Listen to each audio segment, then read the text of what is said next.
Hi my dear friends, welcome back to Suresh Academy Online Coaching Center.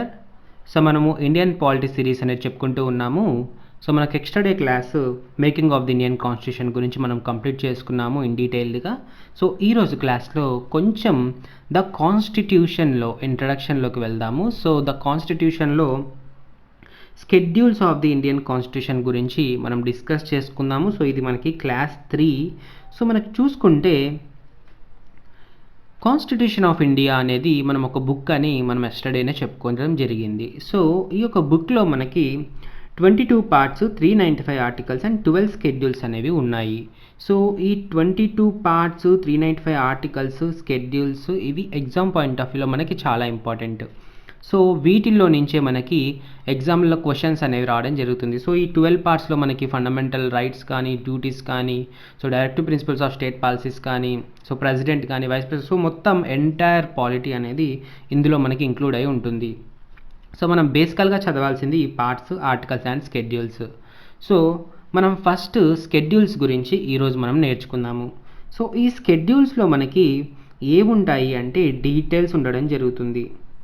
So మనం already చెప్పుకున్నట్టుగా 22 పార్ట్స్లో మనకి part 1 వచ్చేసి list of states and union territories అనుకుంటే, so ఆ list ఆ లోపల ఎన్ని స్టేట్స్ ఉన్నాయి, ఎన్ని యూనియన్ టెరిటరీస్ ఉన్నాయి, అవన్నీ మెన్షన్ చేసేది మనం ఎక్కడ అంటే ఈ స్కెడ్యూల్స్లో మనం మెన్షన్ చేస్తాము. సో దీన్నే మనము రిఫరెన్సెస్ అని కూడా అనుకుంటాము. సో ఈ విధంగా స్కెడ్యూల్స్ అనేది మనము డీటెయిల్స్ కానీ, రిఫరెన్సెస్ కానీ అనుకుంటాం. అంటే మన పార్ట్స్లో మనం జస్ట్ హెడ్డింగ్స్ అనేవి మనం మాట్లాడుకుంటే, ఈ స్కెడ్యూల్స్లో వాటి లోపల ఉన్న నేమ్స్, డీటెయిల్స్ అన్నీ కూడా మనం కవర్ చేయడం జరుగుతుంది ఈ స్కెడ్యూల్స్లో. సో మనము స్కెడ్యూల్స్లోకి వెళ్ళిపోదాము. అసలు స్కెడ్యూల్ అంటే ఏంటి? సో మనం ఆల్రెడీ చెప్పుకున్నట్టుగా schedules are list in the constitution of India. So schedules అనేది ఒక లిస్ట్ అనమాట. సో ఆ లిస్ట్లో మనకి డీటెయిల్స్ అండ్ రిఫరెన్సెస్ అనేవి ఉండడం జరుగుతుంది. సో ఇది స్కెడ్యూల్స్. సో ఇక్కడ చూసుకుంటే మనకి బేసికల్గా కాన్స్టిట్యూషన్ వచ్చిన రోజు అంటే 1950 జనవరి 26న మనకి ఎన్ని స్కెడ్యూల్స్ ఉన్నాయి అంటే 8 స్కెడ్యూల్స్ అయితే ఉండడం జరిగింది. సో ఆ తర్వాత మనము 4 స్కెడ్యూల్స్ని మళ్ళీ అమెండ్మెంట్ ప్రొసీజర్ ద్వారా దీంట్లో చేర్చడం జరిగింది. సో అప్పుడు మనకి 12 స్కెడ్యూల్స్గా మారడం జరిగింది. సో ఈ 4 స్కెడ్యూల్స్ ఏవైతే చేంజ్ చేశారో మనం ఇక్కడ చూసుకుంటే 9th స్కెడ్యూల్ చూసుకుంటే మనకి ఫస్ట్ అమెండ్మెంట్ యాక్ట్ 1951. సో ఇది మనకి ల్యాండ్ రీఫార్మ్స్ మీద జరిగిన schedule. So land reforms, so అప్పుడు మనకి 1950లో మొత్తం జమీందారీ సిస్టమ్ అనేది నడుస్తూ ఉండేది. సో దాని తర్వాత ఎవరైతే కౌలుదారులు ఉంటారో వాళ్ళకి వాళ్ళ స్థలాన్ని ఇవ్వాలని చెప్పేసి ల్యాండ్ రిఫార్మ్స్ అనేవి తీసుకొని రావడం జరిగింది. సో ఇది మనం 9th స్కెడ్యూల్లో మాట్లాడుకుంటాము. సో ఫస్ట్ అమెండ్మెంట్ యాక్ట్ అని మీరు గుర్తుపెట్టుకోవాలి 1951. సో ఈ ఇయర్ అండ్ ఈ అమెండ్మెంట్స్ చాలా ఇంపార్టెంట్ ఎగ్జామ్ పాయింట్ ఆఫ్ వ్యూలో. సో ఇవన్నీ కూడా మీరు నోట్ చేసుకొని మైండ్లో గుర్తుపెట్టుకోవాల్సి ఉంటుంది. నెక్స్ట్ 10th స్కెడ్యూల్ గురించి మాట్లాడుకుంటే, సో 10th స్కెడ్యూల్ మనకి 52nd అమెండ్మెంట్ యాక్ట్. ఇది వచ్చేసి 1985. సో ఇది వచ్చేసి మనకి యాంటీ డిఫెక్షన్ లా. సో ఇది కూడా మనకి ఎగ్జామ్ పాయింట్ ఆఫ్ వ్యూలో ఇంపార్టెంట్. సో దీని గురించి మనం చర్చిద్దాము. అండ్ నెక్స్ట్ 11th స్కెడ్యూల్ వచ్చేసి 73rd అమెండ్మెంట్ యాక్ట్ 1992. సో ఈ 73rd, ఈ 74th అంటే 12th స్కెడ్యూల్. సో ఈ రెండు కూడా ఒకటేసారి యాడ్ చేయడం జరిగింది. సో వీటిని మనం ఏమంటామంటే 73rd వచ్చేసి panchayats and 74th amendment act వచ్చేసి మున్సిపాలిటీస్. సో ఇది మనకి బేసికల్గా 9th, 10th, 11th, 12th schedules. So 8 schedules ఉండేవి 12 స్కెడ్యూల్స్గా మారాయి. అవి ఏంటో 4 అనేవి మీరు తెలుసుకోవాల్సి ఉంటుంది. సో నెక్స్ట్ మనం స్కెడ్యూల్ 1 చూద్దాము. యాక్చువల్గా మనకి స్కెడ్యూల్ 1 వచ్చేసి list of states and union territories. So schedules 1లో మనకి ఎన్ని స్టేట్స్ ఉన్నాయో తెలియాలి, ఎన్ని యూనియన్ టెరిటరీస్ ఉన్నాయో తెలియాలి. ఇది బేసికల్గా మనకి స్కెడ్యూల్ 1. సో మనకి పార్ట్ 1 ఏం చెప్తుంది అంటే స్టేట్స్ అండ్ యూనియన్ టెరిటరీస్ గురించి తెలియజేస్తుంది.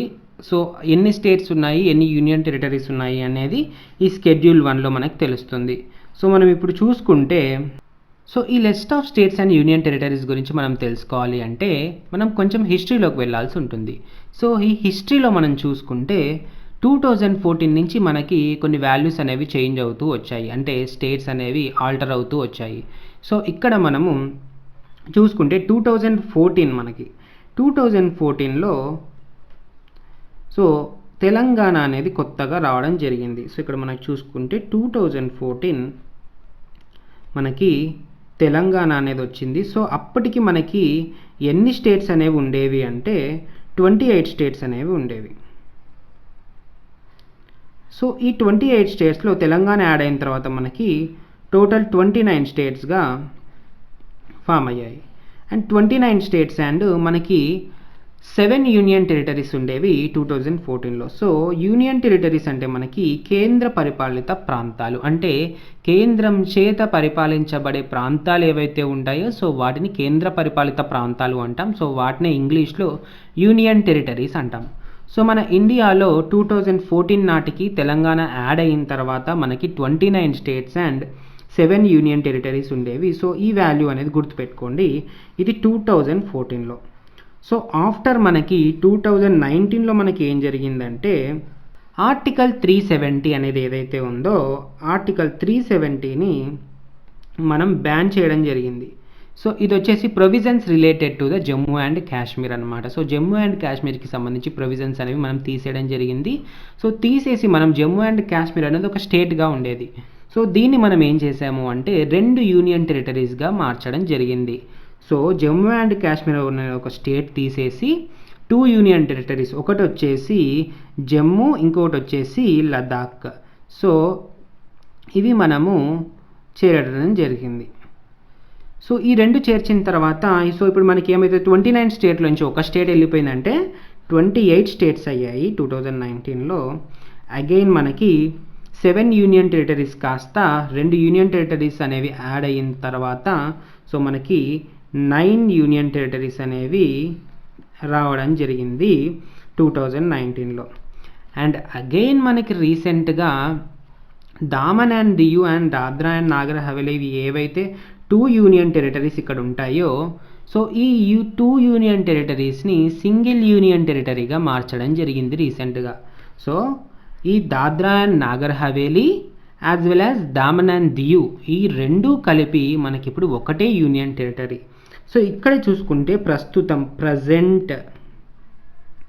ప్రజెంట్ మనకి ఎన్ని స్టేట్స్ ఉన్నాయి అంటే 28 స్టేట్స్ ఉండడం జరిగింది. అండ్ ప్లస్ సో ఈ 9 యూనియన్ టెరిటరీస్లో మళ్ళీ 2 కంబైన్ చేశారు కాబట్టి ఈ 8 యూనియన్ టెరిటరీస్ ఉండడం జరిగింది. సో ఇప్పుడు మీరు గుర్తుపెట్టుకోవాల్సింది షెడ్యూల్ 1లో ప్రస్తుతము ఎట్ ప్రజెంట్ మనకి 28 స్టేట్స్ ఉన్నాయి అండ్ 8 యూనియన్ టెరిటరీస్ అనేవి చేర్చబడ్డాయి. సో ఇది మనకి షెడ్యూల్ 1. సో ఇవన్నీ కూడా మీరు మైండ్లో పెట్టుకోండి, క్రొనలాజికల్ ఆర్డర్ని గుర్తుపెట్టుకోండి. సో అప్పుడు మీకు కొంచెం క్లియర్గా అండర్స్టాండ్ అవుతుంది.